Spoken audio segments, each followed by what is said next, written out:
ਜਲੰਧਰ ਤੋਂ ਆ ਰਹੀ ਹੈ। ਜਲੰਧਰ ਦੇ ਵਿੱਚ ਇੱਕ ਨੌਜਵਾਨ ਦੀ ਮੌਤ ਤੋਂ ਬਾਅਦ ਹੰਗਾਮਾ ਹੋ ਗਿਆ। ਪਰਿਵਾਰ ਦਾ ਹਸਪਤਾਲ ਤੇ ਗੰਭੀਰ ਇਲਜ਼ਾਮ ਵੀ ਸੁਣਨ ਨੂੰ ਮਿਲ ਰਿਹਾ ਹੈ। ਆਕਸੀਜਨ ਖਤਮ ਹੋਣ ਦੇ ਕਰਕੇ ਮੌਤ ਹੋਈ ਹੈ। ਪਰਿਵਾਰ ਵੱਲੋਂ ਇਲਜ਼ਾਮ ਹਸਪਤਾਲ ਤੇ ਲਗਾਏ ਜਾ ਰਹੇ ਨੇ ਔਰ ਹਸਪਤਾਲ ਨੇ ਕਿਹਾ ਕਿ ਇਨਫੈਕਸ਼ਨ ਦੇ ਨਾਲ ਮੌਤ ਹੋਈ ਹੈ।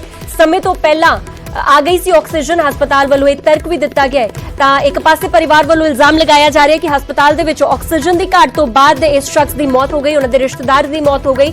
ਪਰ ਉਧਰ ਹੀ ਹਸਪਤਾਲ ਨੇ ਆਪਣਾ ਸਪਸ਼ਟੀਕਰਨ ਦਿੱਤਾ ਹੈ ਔਰ ਕਿਹਾ ਹੈ ਕਿ ਆਕਸੀਜਨ ਖਤਮ ਹੋਣ ਤੋਂ ਪਹਿਲਾਂ ਹੀ ਵਾਪਸ ਆ ਗਈ ਸੀ, ਯਾਨੀ ਕਿ ਹਸਪਤਾਲ ਨੇ ਆਕਸੀਜਨ ਦਾ ਪ੍ਰਬੰਧ ਕਰ ਲਿਆ ਸੀ, ਪਰ ਇਨਫੈਕਸ਼ਨ ਦੇ ਕਰਕੇ ਇਸ ਸ਼ਖਸ ਦੀ ਮੌਤ ਹੋਈ ਹੈ। ਔਰ ਇਸ ਪੂਰੇ ਮਸਲੇ ਨੂੰ ਲੈ ਕੇ ਹੰਗਾਮਾ ਛਿੜ ਗਿਆ। ਜਲੰਧਰ ਦੀਆਂ ਤਸਵੀਰਾਂ ਵੀ ਕੁਝ ਸਾਹਮਣੇ ਆਈਆਂ ਨੇ। ਫਿਲਹਾਲ ਇਸ ਪੂਰੀ ਖਬਰ ਤੇ ਵਧੇਰੀ ਗੱਲਬਾਤ ਵਾਸਤੇ ਮੇਰੇ ਨਾਲ ਮੇਰੇ ਸਹਿਯੋਗੀ ਜਲੰਧਰ ਤੋਂ ਸੁਰਿੰਦਰ ਕੰਬੋਜ ਸਾਡੇ ਨਾਲ जुड़ चुके ने।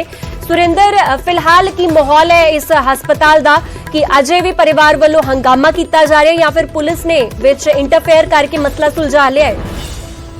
जी बिल्कुल नवजोत, जिदा कि घटना जी देर रात की हैगी है जो एक हॉस्पिटल जो न्यू रूपी हॉस्पिटल है वो मृतक के परिवार वालों वालों इल्जाम लगाए गए हैं भी इन्होंने सही ढंग नाल इलाज नहीं किया। ऑक्सीजन की दौड़ सी, मृतक नूं ऑक्सीजन नहीं दी गई टाइम सिर, जिहदे करके मृतक की जान चली गई हैगी है। ते उस तो बाद पुलिस मुलाजम भी मौके पर पहुंचे थे। पुलिस मुलाजमान वालों भी CCTV खंगालन की गल की गई थी, पर जो आला अधिकारी जोड़े है वो पे है तो उस तो बाद मामला शांत करवाया गया। पर हस्पताल प्रशासन वालों भी कहा गया सीगा भी जिहड़े मृतक की मौत होने तो पहला ऑक्सीजन का प्रबंध कर लिया गया सीगा। पर फिलहाल जिहड़े होण दी गल करिए इस वेले माहौल शांत है, पर रात के समय परिवारक मैंबरां वालों हॉस्पिटल के इल्जाम जरूर लगाए गए तो भारी हंगामा जिहड़ा हैगा उत्थे हॉस्पिटल दे विच कीता गया।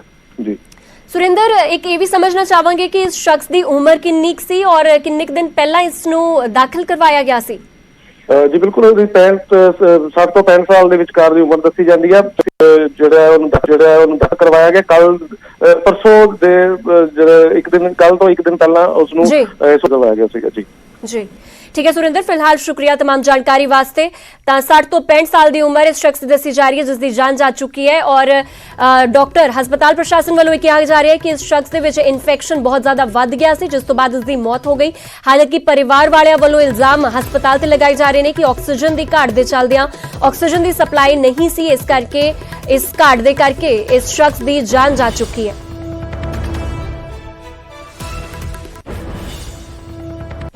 थाने तो अशमिंदर सर आए सी, उन्होंने साडी यही ही गल हुई सी, कहंदे तुहानूं असीं अद्धे घंटे या घंटे दे विच CCTV कैमरे चेक करावांगे।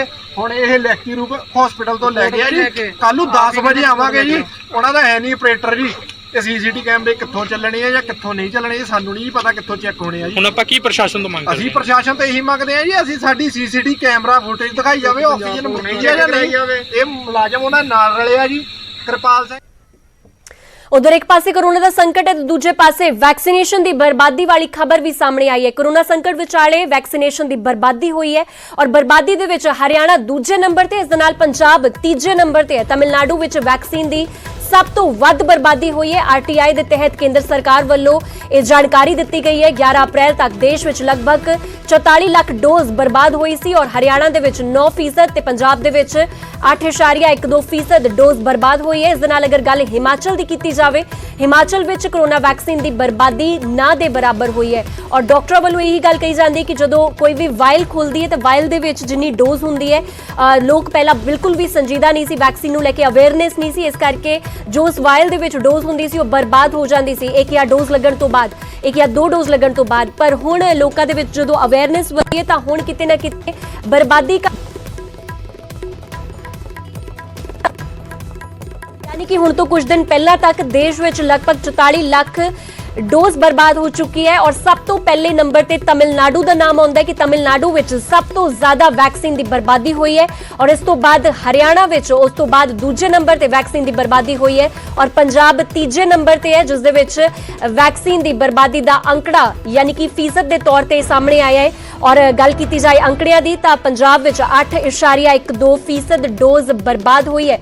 हालांकि खुद मुख्यमंत्री कैप्टन अमरिंदर सिंह वालों यह गल कही गई सी कि इस वेले कोरोना संकट भी है और इस वेले वैक्सीन की सूबे दे विच घाट भी है। ये ऐसे खराब नहीं हुई, जे 30 लाख में से 1 लाख या 1,60,000 डोज खराब हुई तो कोई ज़्यादा बड़ी बात नहीं। इतनी परसेंटेज आमतौर पे होती है। और दूसरी बात मैं ये कहना चाहता हूँ कि पंजाब ये भी देखो, पंजाब काम कितना नशा कर रहा है। आज हरियाणा में हाहाकार है, दिल्ली में हाहाकार है, हर स्टेट में, गुजरात में हाहाकार है, महाराष्ट्र में हाहाकार है, पर पंजाब में हमारे सीएम साहब ने बहुत अच्छे तरीके से सर ये वैक्सीन खराब हो रही है की कारण है? कोई टेम्परेचर नहीं, टेम्परेचर में उसमें क्या होता है कि भी कई बार क्या ऐसा होता है कि भी जैसे कोई टेम्परेचर हो गया प्लस जो लगा रहा है उसके पास वो सिरिंज में कोई प्रॉब्लम आ गई, ऐसे हो जाती है यार, कोई ऐसी बड़ी बात नहीं। The RTI information coming from Telangana, Haryana and Punjab about the wastage of vaccine. It may be that earlier people were not that aware. They were not coming for the vaccinations. So that is why, because the vial contains 10 dosage and if 1 or 2 dosages are being used, so the rest there goes wastage. So that was the earlier part, but currently people have become more aware and they are coming to the vaccination centers more frequently, so the wastage might be very less now in compared to the early days.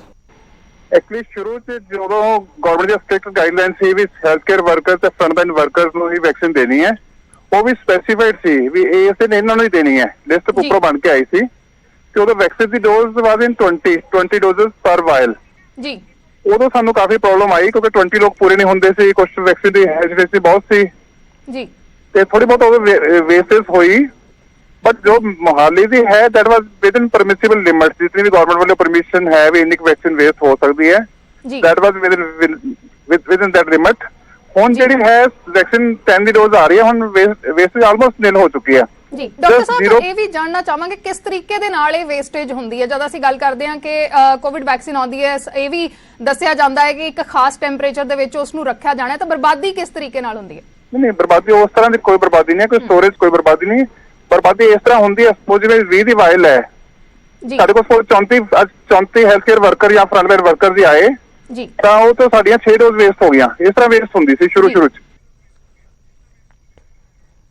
ਹੁਣ corona vaccine ਹੋਰ ਸੌਖੇ ਤਰੀਕੇ ਉਪਲਬਧ ਹੋ ਸਕੇਗੀ ਕਿਉਂਕਿ serum ਨੇ vaccine ਦੇ ਰੇਟ ਵੀ ਜਾਰੀ ਕਰ ਦਿੱਤੇ ਨੇ ਔਰ ਕੋਵਿਸ਼ੀਲਡ ਵੈਕਸੀਨ ਦੇ ਰੇਟ ਤੈਅ ਕੀਤੇ ਗਏ ਨੇ। ਸੂਬਾ ਤੇ ਨਿੱਜੀ ਹਸਪਤਾਲਾਂ ਦੇ ਲਈ ਕੀਮਤਾਂ ਤੈਅ ਕਰ ਦਿੱਤੀਆਂ ਗਈਆਂ ਨੇ। ਸੂਬਿਆਂ ਨੂੰ 400 ਰੁਪਏ ਦੇ ਵਿੱਚ ਇਹ ਵੈਕਸੀਨ ਮੁਹੱਈਆ ਹੋਵੇਗੀ। ਇਸ ਦੇ ਨਾਲ ਨਿੱਜੀ ਹਸਪਤਾਲ ਨੂੰ 600 ਰੁਪਏ ਦੇ ਵਿੱਚ ਇਹ ਵੈਕਸੀਨ ਉਪਲਬਧ ਕਰਵਾਈ ਜਾਵੇਗੀ। ਇਸ ਦੇ ਨਾਲ ਕੇਂਦਰ ਨੇ ਸੂਬਿਆਂ ਤੇ ਨਿੱਜੀ ਹਸਪਤਾਲਾਂ ਨੂੰ ਇਹ ਛੋਟ ਦੇ ਦਿੱਤੀ ਹੈ।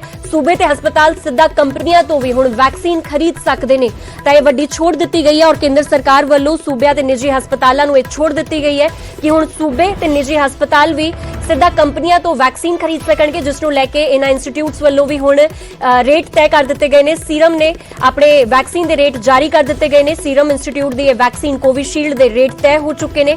ਸੂਬਾ ਤੇ ਨਿੱਜੀ ਹਸਪਤਾਲਾਂ ਦੇ ਲਈ ਇਹ ਕੀਮਤਾਂ ਤੈਅ ਕੀਤੀਆਂ ਗਈਆਂ ਨੇ, ਯਾਨੀ ਕਿ ਹੁਣ ਸੂਬਾ ਸਰਕਾਰਾਂ 400 ਰੁਪਏ ਦੇ ਵਿੱਚ ਵੈਕਸੀਨ ਦੀ ਡੋਜ਼ ਖਰੀਦ ਸਕਦੀਆਂ ਨੇ।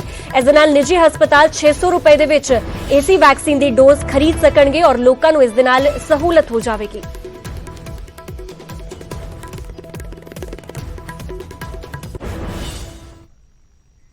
ਉਧਰ ਪੰਜਾਬ ਦੇ ਵਿੱਚ ਕੋਰੋਨਾ ਵੈਕਸੀਨ ਨੂੰ ਲੈ ਕੇ ਸੰਕਟ ਛਿੜਿਆ ਹੋਇਆ ਹੈ। ਪੰਜਾਬ ਦੇ ਕੋਲ ਸਿਰਫ ਇੱਕ ਦਿਨ ਦਾ ਹੀ ਵੈਕਸੀਨ ਦਾ ਸਟਾਕ ਬਚਿਆ ਹੋਇਆ ਹੈ। ਵੈਕਸੀਨ ਦੀ ਘਾਟ ਦੇ ਨਾਲ ਕਈ ਸੈਂਟਰ ਵੀ ਬੰਦ ਹੋ ਗਏ ਨੇ ਔਰ ਕਈ ਸੈਂਟਰਾਂ ਦੇ ਵਿੱਚ ਵੈਕਸੀਨ ਦੀ ਘਾਟ ਸਾਫ਼ ਤੌਰ ਤੇ ਦੇਖਣ ਨੂੰ ਮਿਲ ਰਹੀ ਹੈ। ਪੰਜਾਬ ਨੇ ਕੇਂਦਰ ਤੋਂ ਵੈਕਸੀਨ ਛੇਤੀ ਭੇਜਣ ਦੀ ਮੰਗ ਕੀਤੀ ਹੈ।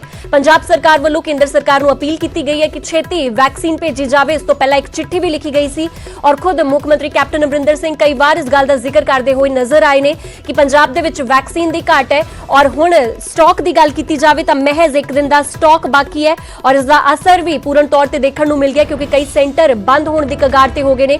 ਇਹ ਉਹੀ ਸੈਂਟਰ ਨੇ ਜਿੱਥੇ ਕਿ ਲੋਕਾਂ ਨੂੰ ਵੈਕਸੀਨ ਲਗਾਈ ਜਾਂਦੀ ਹੈ ਔਰ ਜਦੋਂ ਵੈਕਸੀਨ ਦੀ ਸਹੂਲਤ ਹੀ ਉਪਲਬਧ ਨਹੀਂ ਹੈ ਤਾਂ ਉਸ ਦੌਰਾਨ ਇਹਨਾਂ ਕੇਂਦਰਾਂ ਨੂੰ ਬੰਦ ਕਰ ਦਿੱਤਾ ਗਿਆ ਹੈ। ਤਾਂ ਪੰਜਾਬ ਦੇ ਕੋਲ ਸਿਰਫ ਇੱਕ ਦਿਨ ਦਾ ਵੈਕਸੀਨ ਦਾ ਸਟਾਕ ਬਚਿਆ, ਜਿਸ ਨੂੰ ਲੈ ਕੇ ਫਿਲਹਾਲ ਪੰਜਾਬ ਸਰਕਾਰ ਵੀ ਚਿੰਤਤ ਨਜ਼ਰ ਆ ਰਹੀ ਹੈ ਔਰ ਛੇਤੀ ਵੈਕਸੀਨ ਭੇਜਣ ਦੀ ਮੰਗ ਕੇਂਦਰ ਸਰਕਾਰ ਨੂੰ ਕੀਤੀ ਜਾ ਰਹੀ ਹੈ।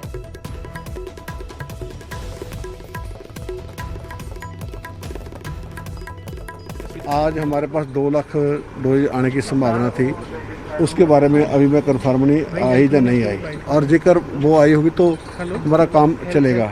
जेकर सपोज कर लो उसको थोड़ा डिले होता है तो जो हमारी ड्राइव चल रही है उसमें काफ़ी असर पड़ता है उससे। हर्षवर्धन जी से मीटिंग हुई है, उस दिन मैंने बोला 15 लाख कम से कम जो स्टॉक हमारे पास अवेलेबल रहना चाहिए, क्यों जो हमने जो इंफ्रास्ट्रक्चर हमको इसको एलेबोरेट किया है, एक्सपेंड किया है कि 3 लाख भी हम पर डे लगा सकते हैं। अब तो 3000 तो सेंटर हमने अपने खोल दिए हैं, प्लस उसके बाद कैंप्स लगते हैं, तो 3 लाख लगाना भी हमारे लिए कोई ज़्यादा बड़ा काम है। तो सेंटर की कमी है, वो वैक्सीन नहीं दे पा रहा। देखो देखो ये पता नहीं सेंटर की कमी है या सेंटर की क्या प्रॉब्लम है, वो सेंटर जानता है। लेकिन जहाँ से जो प्रोडक्शन है उनको जो प्रोडक्शन है उसको बढ़ानी चाहिए, और ज़्यादा से ज़्यादा लोगों को जल्दी हम वैक्सीनेट करेंगे उतना जल्दी उसके अच्छे रिजल्ट भी आ रहे हैं। उन्होंने एक हरियाणा के लिए शेड्यूल बनाया है, जो सबसे बड़ी पार्शलिटी की बात करता हूँ मैं कि उनको इम्पार्शल होना चाहिए, क्योंकि उन्होंने हमारे लिए पंजाब क्यों नहीं बनाया। जे सेंटर के ऊपर हमारा आरोप जरूर है कि सेंटर को नहीं, मैं कहता हूँ हरियाणा के लिए शेड्यूल बन सकता था, पंजाब के लिए क्यों नहीं। उन्होंने एक हरियाणा के लिए शेड्यूल बनाया है, जो सबसे बड़ी पार्शलिटी की बात करता हूँ मैं कि उनको इम्पार्शल होना चाहिए, क्योंकि उन्होंने हमारे लिए पंजाब क्यों नहीं बनाया। जे सेंटर के ऊपर हमारा आरोप जरूर है कि सेंटर को नहीं, मैं कहता हूँ हरियाणा के लिए शेड्यूल बन सकता था, पंजाब के लिए क्यों नहीं। ਤੇ ਕੈਬਨਿਟ ਮੰਤਰੀ ਔਰ ਸਿਹਤ ਮੰਤਰੀ ਬਲਬੀਰ ਸਿੱਧੂ ਸਾਫ਼ ਤੌਰ ਤੇ ਕੇਂਦਰ ਸਰਕਾਰ ਤੇ ਨਿਸ਼ਾਨੇ ਸਾਧਦੇ ਹੋਏ ਨਜ਼ਰ ਆ ਰਹੇ ਨੇ ਔਰ ਪੱਖਪਾਤ ਦੇ ਇਲਜ਼ਾਮ ਵੀ ਲਗਾ ਰਹੇ ਨੇ ਇਸ ਕੋਰੋਨਾ ਵੈਕਸੀਨੇਸ਼ਨ ਨੂੰ ਲੈ ਕੇ। ਹੁਣ ਅੱਗੇ ਵਧਦੇ ਆ, ਬਠਿੰਡਾ ਦੇ ਸਿਵਲ ਹਸਪਤਾਲ ਦੇ ਵਿੱਚ ਸਿਰਫ 2 ਹੀ ਦਿਨ ਦੀ ਵੈਕਸੀਨ ਬਚੀ ਹੈ। ਸਿਵਲ ਸਰਜਨ ਨੇ 10,000 ਵੈਕਸੀਨ ਹੋਣ ਦੀ ਗੱਲ ਆਖੀ ਔਰ ਕਿਹਾ ਹੈ ਕਿ ਇਹ ਡੋਜ਼ ਤੋਂ ਸਿਰਫ 3 ਦਿਨ ਹੀ ਚੱਲ ਸਕਦੀ ਹੈ, ਪਰ ਜੇ ਜ਼ਿਆਦਾ ਮੰਗ ਵੱਧਦੀ ਹੈ ਤਾਂ ਮੁਸ਼ਕਿਲ ਹੋਰ ਵੀ ਜ਼ਿਆਦਾ ਵੱਧ ਸਕਦੀ ਹੈ। ਵੈਕਸੀਨ ਸਾਡੇ ਅੱਜ ਵੀ ਕਾਫੀ ਕੈਂਪ ਲੱਗੇ ਨੇ ਤੇ ਸਾਰੇ ਸੈਂਟਰ ਵੀ ਚੱਲ ਰਹੇ ਨੇ। ਆਲਮੋਸਟ ਸਾਡੇ ਕੋਲੇ 10,000 ਪਲੱਸ ਸਟਾਕ ਹੈ। 2-3 ਦਿਨਾਂ ਦੀ ਸਾਡੇ ਕੋਲੇ ਅੰਦਾਜ਼ਨ ਜੋ 3000 ਦੇ ਹਿਸਾਬ ਨਾਲ ਲੱਗ ਰਹੀ ਹੈ ਤਾਂ ਸਮਝੋ 3 ਦਿਨਾਂ ਦਾ ਸਟਾਕ ਹੈ। ਸੋ ਡਿਪੈਂਡ ਕਰਦਾ ਅੱਜ ਕਿੰਨੀ ਵੈਕਸੀਨ ਲੱਗਦੀ ਹੈ। ਨਹੀਂ ਸਾਡੀ ਕੋਈ ਵੈਕਸੀਨ ਇੱਕ ਵੀ ਖਰਾਬ ਨਹੀਂ ਹੋਈ, ਸਾਰੇ ਕੋਲਡ ਚੇਨ 'ਤੇ ਹੀ ਮੇਨਟੇਨ ਨੇ। ਸਾਡਾ main DVS district vaccine storage ਕਹਿੰਦੇ ਆ, DVS ਹੈ, ਉਹ ਵੀ ਪ੍ਰੋਪਰਲੀ ਮੇਨਟੇਨਡ ਹੈ। ਇੱਥੇ ਲੋਕਲ ਅਰਬਨ ਜਿੰਨੀ ਲੱਗਦੀ ਹੈ ਉਹ PP ਯੂਨਿਟ 'ਚ ਜਾਂਦੀ ਹੈ। ਬਾਕੀ ਅਰਬਨ ਸੈਂਟਰ ਦੇ ਕੋਲਡ ਚੇਨ ਪੁਆਇੰਟ ਅੱਡ ਨੇ, ਉਹਨਾਂ ਦੀ ਅੱਡ ਚੱਲਦੀ ਹੈ। ਬਲਾਕ ਲੈਵਲ ਦੇ ਕੋਲਡ ਚੇਨ ਪੁਆਇੰਟਸ ਅੱਡ ਨੇ।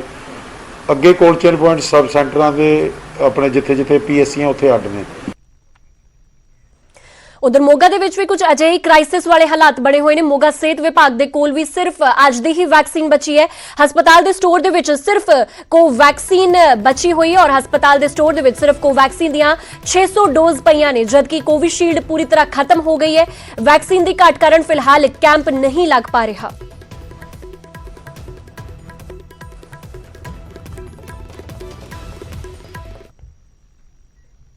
ਉਧਰ ਦਿੱਲੀ ਦੇ ਹਸਪਤਾਲਾਂ ਦੇ ਵਿੱਚ ਵੀ ਆਕਸੀਜਨ ਦੀ ਕਮੀ ਸਭ ਤੋਂ ਵੱਡੀ ਦਿੱਕਤ ਇਸ ਵੇਲੇ ਬਣੀ ਹੋਈ ਹੈ। ਪੁਲਿਸ ਵਾਲਿਆਂ ਨੇ ਮੋਰਚਾ ਸੰਭਾਲਿਆ ਹੋਇਆ ਹੈ ਔਰ ਦਿੱਲੀ ਦੇ ਹਸਪਤਾਲਾਂ ਦੇ ਵਿੱਚ ਆਕਸੀਜਨ ਪਹੁੰਚਾਈ ਜਾ ਰਹੀ ਹੈ।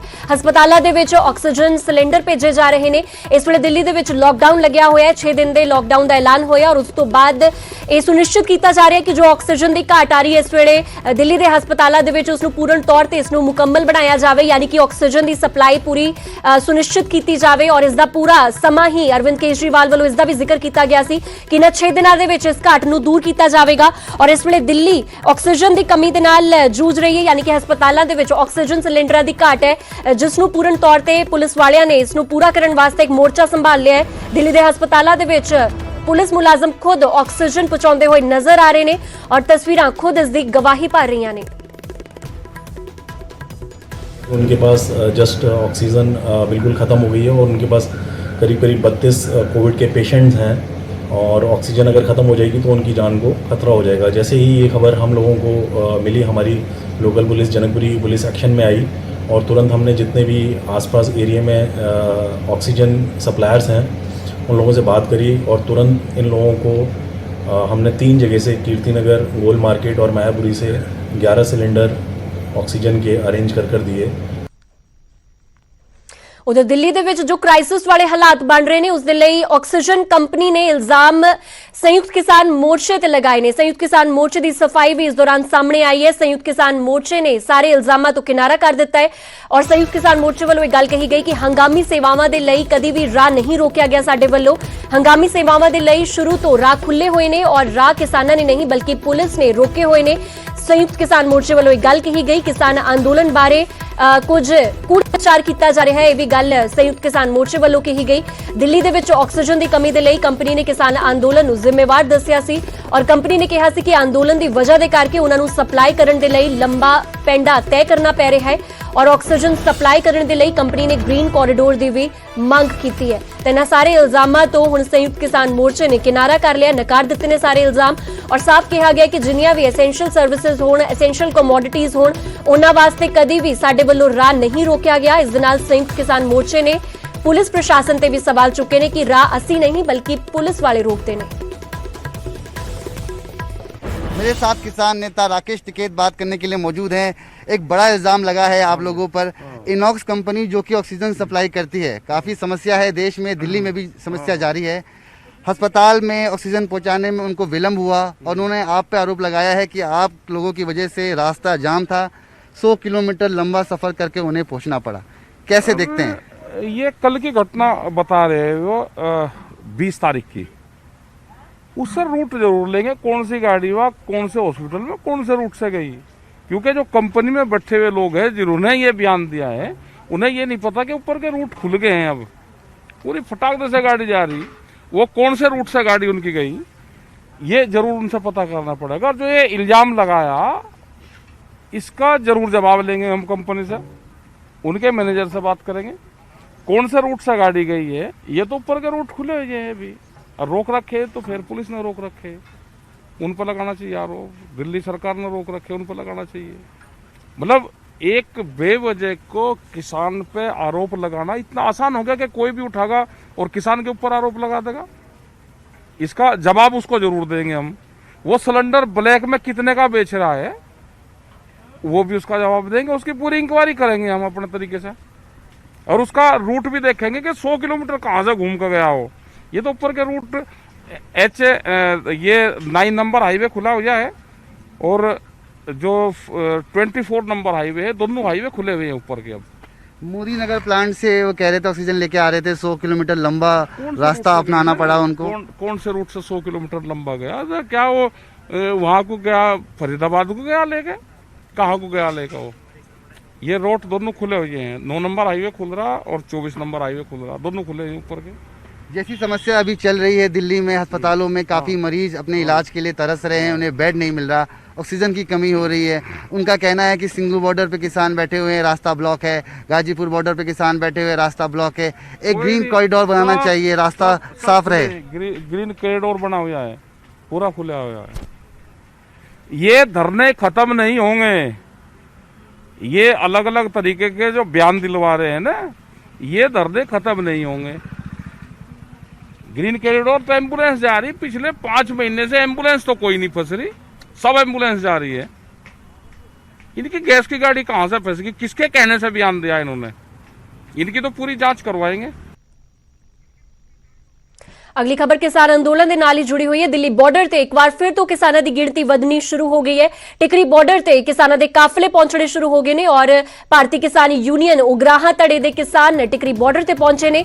गदर पार्टी का स्थापना दिहाड़ा मनाउण वास्ते किसान पहुंच रहे ने और संयुक्त किसान मोर्चे ने 24 अप्रैल नूं मुड़ दिल्ली चलो दा नारा दिता है, यानी कि 24 अप्रैल नूं एक बार फिर तो हुंगारा दिता गया कि मुड़ तो दिल्ली चलो। और क्योंकि वाढी का सीजन सी और इस दे नाल कणक की खरीद का सीजन सी, इसनूं लैके एक बार किसान अपने घरां नूं परते जरूर सी, पर एक बार फिर तो काफिले मोर्चे विच जुटण लग गए ने और टिकरी बॉर्डर ते इह नज़ारा देखण नूं मिलिया जदों कि किसानां दे काफिले एक बार फिर तो रवाना होए ने पंजाब और हरियाणा तो और दिल्ली दा कूच कीता है। इस दे नाल दिल्ली दे बॉर्डरां ते अजे भी किसान डटे हुए ने। 5 समय दा पूरा समा हो गया जदों लगातार किसानां दा अंदोलन छिड़िया होया है और अपनी मंगां नूं लैके किसान डटे हुए नजर आ रहे ने।